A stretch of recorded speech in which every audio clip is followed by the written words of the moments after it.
There's no feeling more intense than starting over.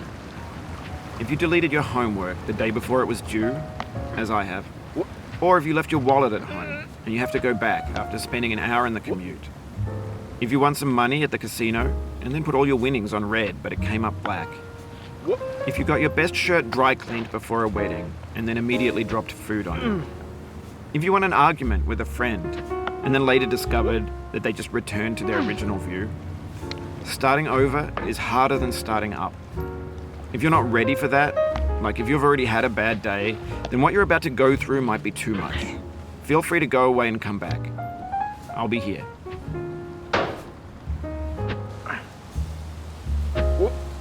Alright, thanks for coming with me on this trip. I'll understand if you have to take a break at any point. Just find a safe place to stop and quit the game. And don't worry, I'll save your progress, always. Even your mistakes. This game is a homage to a free game that came out in 2002, titled Sexy Hiking.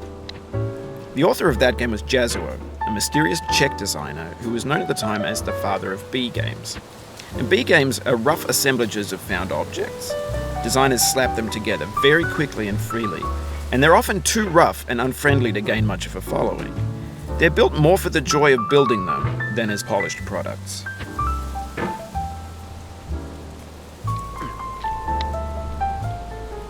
In a certain way, Sexy Hiking is the perfect embodiment of a B game. It's built almost entirely out of found and recycled parts, and it's one of the most unusual and unfriendly games of its time. In it, your task is simply to drag yourself up a mountain with a hammer.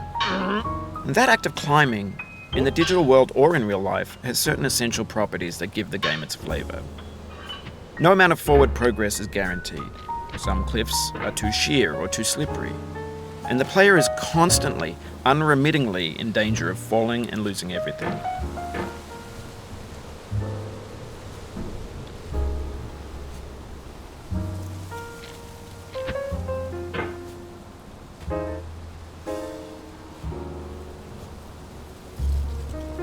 Anyway, when you start Sexy Hiking, you're standing next to this dead tree that blocks the way to the entire rest of the game.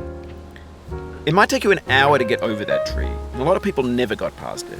You prod and you poke at it, exploring the limits of your reach and your strength, trying to find a way up and over. And there's a sense of truth in that lack of compromise. Most obstacles in video game worlds are fake.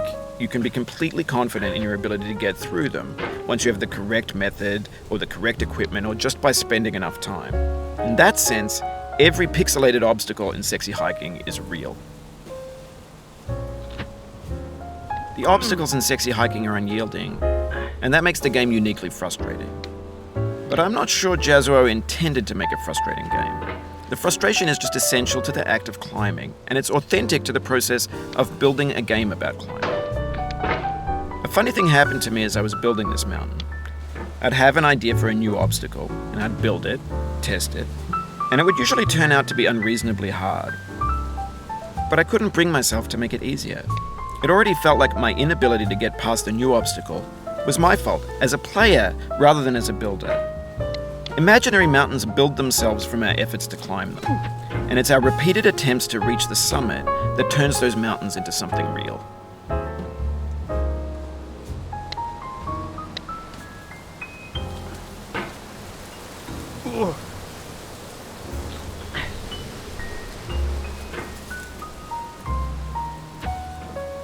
When you're building a video game world, you're building with ideas. And that can be like working with quickset cement. You mold your ideas into a certain shape that can be played with, and in the process of playing with them, they begin to harden and set until they're immutable, like rock. And at that point, you can't change the world, not without breaking it into pieces and starting fresh with new ideas.